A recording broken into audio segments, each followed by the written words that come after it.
You weren't born to function in a system. You were born to feel, to think, to break patterns, to ask why when everyone else says how high.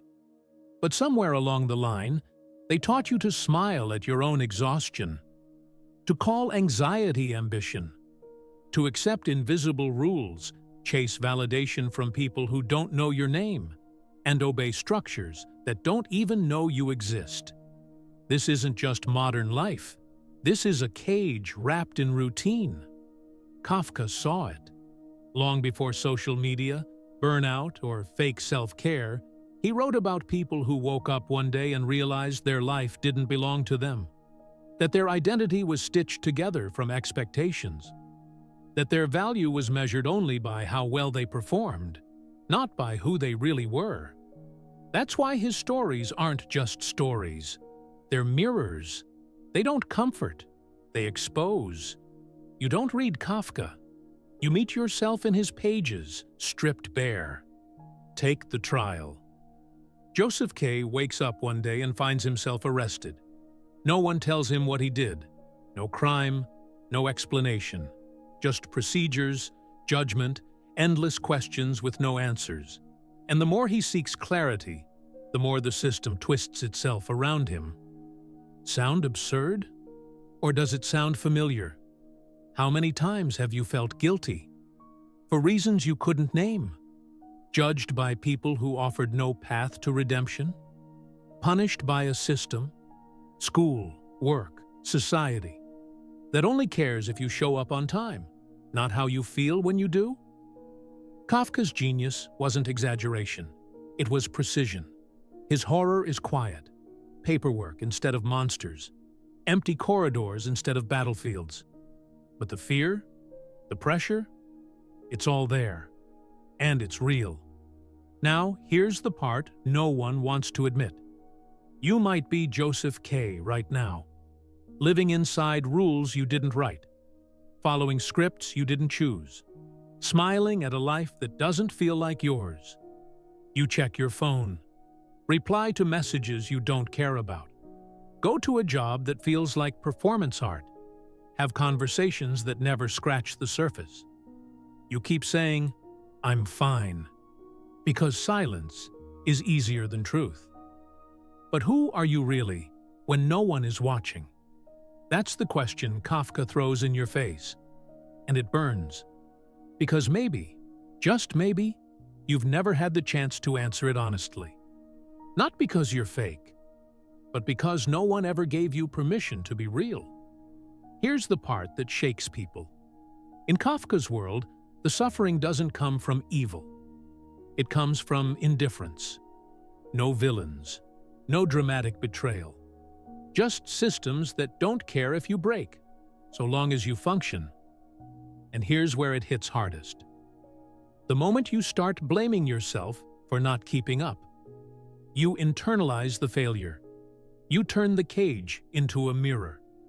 You look in it and think, "I'm not enough. I'm weak. I'm falling behind." But that's not weakness. That's awareness.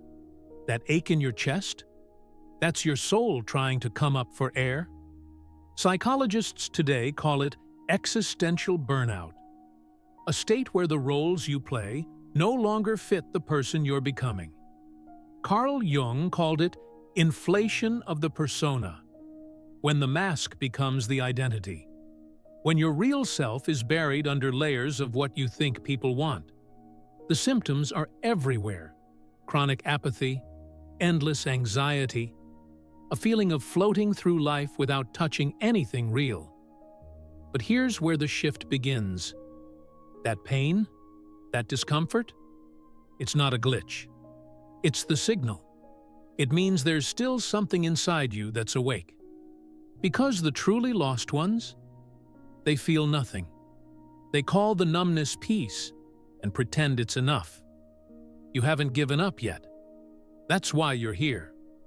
Now let's talk about the castle. Kafka's protagonist spends the entire story trying to gain access to a mysterious castle, a place that symbolizes approval, success, belonging. But no matter how hard he tries, the castle remains out of reach. The rules keep changing. The doors stay closed. You feel that?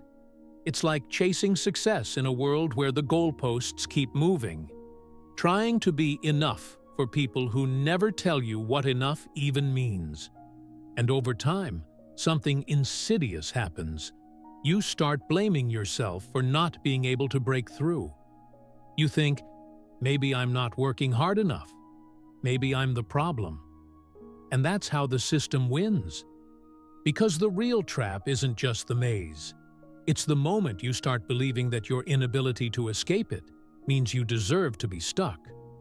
But here's the twist Kafka wants you to see.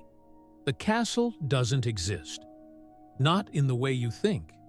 It's not a destination. It's a distraction. And the longer you chase it, the further you get from yourself. So what's the way out? It starts here. Let go of the version of you they told you to be.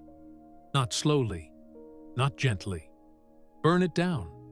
Because that version, the one who keeps showing up for roles that don't fit, for conversations that don't feed you, for systems that never see you, that version was survival, not truth. And survival has an expiration date. There comes a point where you don't just want to make it through the day. You want to feel the day. You want to live it, not just endure it. And that requires loss. You will have to lose the identity that kept you safe, the reputation that got you approval, the patterns that numbed the pain. It's not glamorous, it's not cinematic, it's lonely, it's terrifying, and it's necessary. Gregor Samsa wakes up one morning and discovers he's turned into an insect.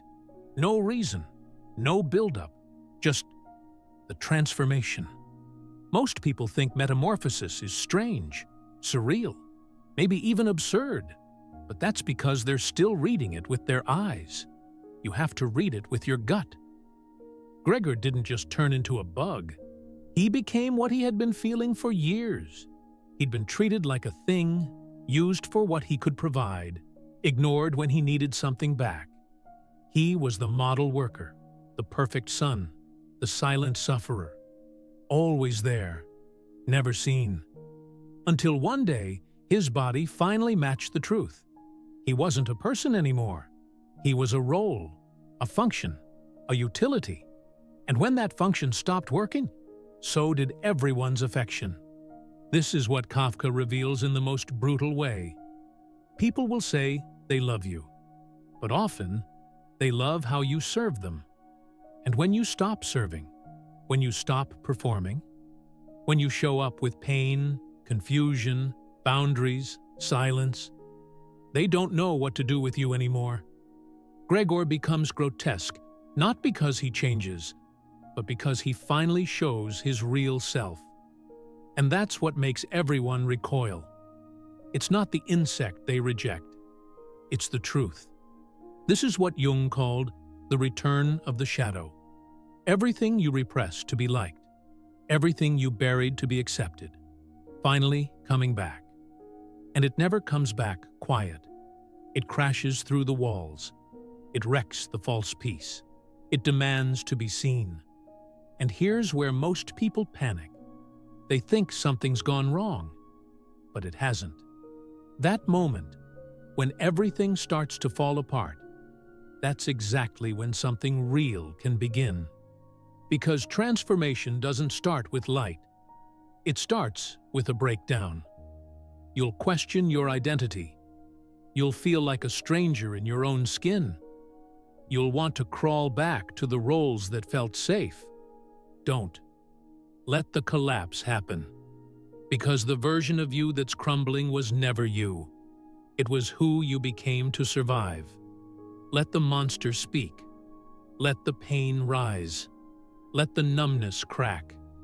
Because only when the mask fully falls can you finally meet the part of yourself that's been waiting, buried, bruised, but breathing. Here's the wild truth. Kafka doesn't offer happy endings. Gregor dies, alone, forgotten. But pay attention. His death isn't just a tragedy. It's a release, because the real nightmare wasn't the insect. It was the life he lived before the transformation, the quiet erasure of identity, the polite death by routine, the invisible self-sacrifice that no one ever noticed. That's the life so many of us are living. So let's ask the hard question. Are you becoming a monster? Or are you just finally letting go of the mask? Because sometimes what feels like falling apart is actually falling back into yourself. Sometimes becoming unrecognizable is the first step to becoming real. You're not broken. You're just done pretending. The next phase isn't about rebuilding who you were. It's about becoming who you were before the world told you who to be. And no, it won't be easy. There's grief in letting go of a false identity. There's rage in realizing how long you've been playing a part. There's loneliness in walking away from the people who only knew the mask. But what's on the other side? Stillness, clarity, truth. Not the kind of truth that needs to be explained. The kind you feel in your bones when you finally wake up and realize you don't need to chase the castle. You don't need to beg for access. You don't need to justify your pain to people who only listen when you smile. You get to live your life, on your terms, at your pace, for your peace. So here's your reflection point. If everything you thought you were suddenly fell away, who would you be underneath it all? Not the job, not the relationship, not the titles or the masks or the narrative you've been rehearsing since childhood. Just you, raw, real, unmasked. Because that version of you, that unnamed, unfinished, unexplained version, that's the one who's capable of something extraordinary. That's the one who can't be controlled, who won't settle, who knows that even in the pain, even in the silence, even in the darkness, there's a path forward. And maybe the breakdown was the doorway all along. So if this spoke to something inside you, if you felt seen, or rattled, or cracked open, drop this in the comments right now. I am no longer performing. I am returning. Let's see who's ready to stop pretending and start rebuilding. And if this is you, really you, don't stop here. The next video waiting for you isn't just content. It's the next step. And you might not know it yet, but that one could change everything. See you there.